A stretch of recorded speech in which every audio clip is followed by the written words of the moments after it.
आज घर लौटने में कितनी देर हो गई है। बच्चे भी इंतजार कर रहे होंगे। इनके बापू भी घर पर नहीं है। जल्दी जल्दी मैगी के पैकेट खरीद कर घर चली जाती हूँ। सुबह बच्चों को बोल कर आई थी कि आज मैं उनको मैगी बनाकर खिलाऊंगी। अच्छा हुआ आज महीने की पगार मिल गई। थोड़ा राशन भी खरीद लूंगी, थोड़ी सब्जियां और साथ में मैगी के पैकेट। बच्चे बहुत खुश होंगे। ए भैया, ओ भैया, छोड़ मेरा बटुआ। अरे पकड़ो, कोई पकड़ो। अरे मेरी मेहनत की कमाई वो चोर ले जा रहा है। कोई मदद करो, कोई मदद करो। मेरे पैसे, मेरे पैसे। कोई फायदा नहीं बहन, वो चोर मोटरसाइकिल पर था, भाग गया। कोई उन्हें नहीं पकड़ सकता। दिन दहाड़े हो या शाम का समय, ये चोर कहीं भी आंखें टिकाए रहते हैं। जहां औरत को अकेले सड़क पर देखा नहीं कि लूट लेते हैं। आज तुम्हारी किस्मत खराब थी। कुछ दिन पहले मेरे साथ भी ऐसा ही हुआ था। मैं अकेली जा रही थी, मेरे हाथ में जरूरत के पैसे थे, ऐसे ही छीन कर ले गए थे। मेरी तो मेहनत की पूरी कमाई चली गई। हे भगवान, मैं क्या करूं? इन्हीं पैसों का तो पूरे महीने इंतजार रहता है। मेरे पास तो पैसे भी नहीं है जो बच्चों को कुछ खाने का दे सकूं। क्या सोचा था और क्या हो गया। सुबह ही तो मैं बच्चों से वादा करके आई थी। माँ, आप शाम को आते हुए मैगी लेकर आओगे ना? मुझे मैगी खानी है। मेरा मैगी खाने का बहुत मन है। हाँ माँ, मेरा भी मैगी खाने का बहुत मन है। आप शाम को जरूर लेकर आना। आप कितने दिनों से कह रही हो पर लाती ही नहीं हो। आज मैं जरूर लेकर आऊंगी। आज काम पर से पैसे मिलने हैं ना? सच्ची माँ? फिर तो मैं 5 पैकेट मैगी खाऊंगी। 5 पैकेट? एक तो तेरे से खाया नहीं जाएगा, 5 खाऊंगी। मैं तो तुझे एक ही पैकेट दूंगा, सारे मैं खाऊंगा। माँ, आप जब लाओगे ना तो मुझे देना, नहीं तो ये सारी मैगी अकेला खा जाएगा। अरे अरे, लड़ो नहीं, मैं तुम दोनों को बराबर दूंगी। चलो अब मैं काम पर जाती हूँ। सुबह की बात सोचते हुए अनीता फूट फूट कर रोने लगी। अनीता एक गरीब औरत थी जो अपने पति और 2 बच्चों के साथ एक छोटे से टूटे फूटे मकान में रहती थी। अनीता का पति मदन मजदूरी करता था और अनीता गांव के सेठों के घरों में सफाई बर्तन का काम करती थी।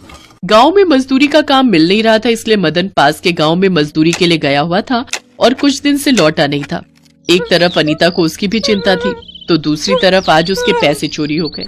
उस पर मुसीबत का पहाड़ टूट गया। अनीता रोते रोते एक पेड़ के नीचे बैठ गई। वहीं पर एक साधु महाराज विश्राम के लिए बैठे हुए थे। उन्होंने अनीता को रोते हुए देखा तो उसका कारण पूछा। अनीता ने रोते हुए सारी दुख भरी बात साधु बाबा से कही। चिंता मत करो बेटी, मैं तुम्हें कुछ बीज दे रहा हूँ। इन्हें अपने घर के आंगन में बो देना। ये जादुई बीज हैं। इन्हें बोते समय तुम बस उस चीज की इच्छा करना जो तुम्हें चाहिए। ये बीज अपने आप उसी चीज को उगा देंगे जो तुम्हारे मन में होगा और उसी चीज की खेती हो जाएगी। बाबा, मुझे तो बस बच्चों के लिए मैगी ले जाने की इच्छा थी। क्या ये बीज जादू से मैगी की खेती कर पाएंगे? हाँ बेटी, जरूर। तुम इन्हें बोते समय बस यही इच्छा रखना, तुम्हारे आंगन में जादुई मैगी की खेती हो जाए। आपका बहुत बहुत धन्यवाद साधु बाबा। अनीता खुशी खुशी घर आ जाती है और अपने घर के आंगन में वो बीज बो देती है जो उसे साधु बाबा ने दिए थे। माँ, अब हम खूब सारी मैगी खाएंगे जब यहाँ पर मैगी की खेती होगी।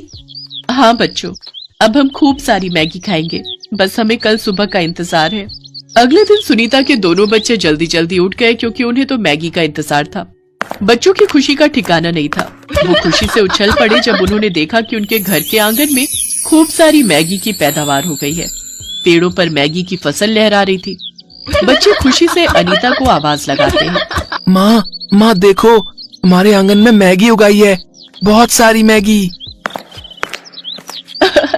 हाँ, ये तो सचमुच जादू है। ये तो बहुत सारी मैगी है।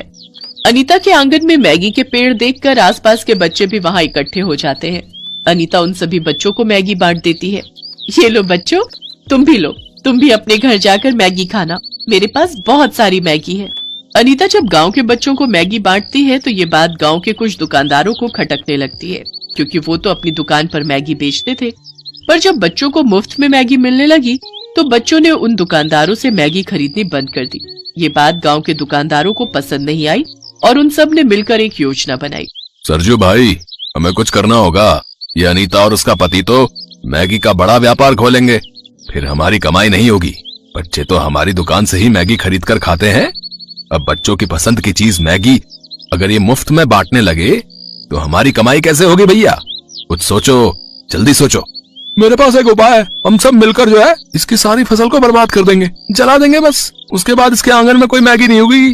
तो एक काम करते हैं, आज रात ही इस काम को अंजाम दे देते हैं। सभी दुकानदार मिलकर अनीता के घर और मैगी की खेती को आग लगाने के बारे में योजना बनाते हैं। उसी रात मदन भी वापस आ गया था। उसे जब ये बात पता चलती है तो वो भी बहुत खुश होता है।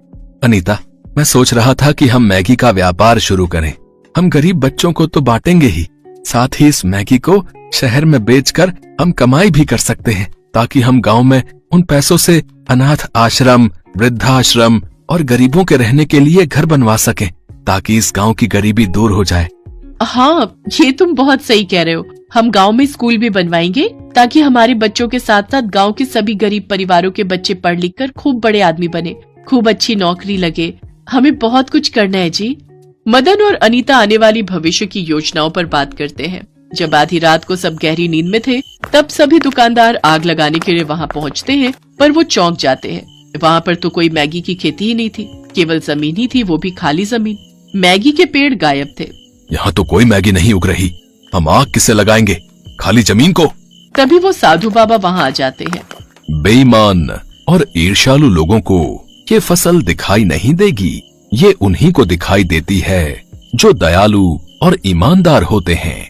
यहाँ खड़े रहकर बेवजह अपना समय खराब मत करो, अपने घरों को लौट जाओ। कभी भी दूसरे के काम में दखल अंदाजी मत करो, यही समझदारी है। इसलिए तुम भी अपना कार्य करो, वरना बहुत पछताओगे और यहाँ खाली हाथ मलते रह जाओगे, कुछ हाथ नहीं आएगा। एक बात याद रखना, जो दूसरों के लिए गड्ढा खोदता है वो स्वयं उस गड्ढे में गिर जाता है।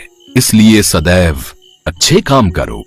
साधु बाबा की बात सुनकर अनीता और मदन भी बाहर आ जाते हैं। वो उन दुकानदारों को देख चुके थे। दुकानदार शर्मिंदा होकर अपने घरों को लौट जाते हैं।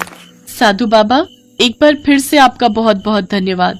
धन्यवाद साधु बाबा, आपने हमारे लिए बहुत कुछ किया है। बेटा, मैंने कुछ नहीं किया, सब कुछ ईश्वर ने किया है। ये सब तुम्हारे अच्छे कर्मों का फल है, जो तुम्हें ईश्वर से प्राप्त हुआ है। अनीता और मदन साधु बाबा की खूब सेवा करते हैं। साधु बाबा अनीता के परिवार को अपना आशीर्वाद देकर यात्रा पर निकल जाते हैं और अनीता और मदन ने जो योजनाएं बनाई थी, उसे उन्होंने जादुई मैगी के व्यापार को शुरू करके पूरा किया।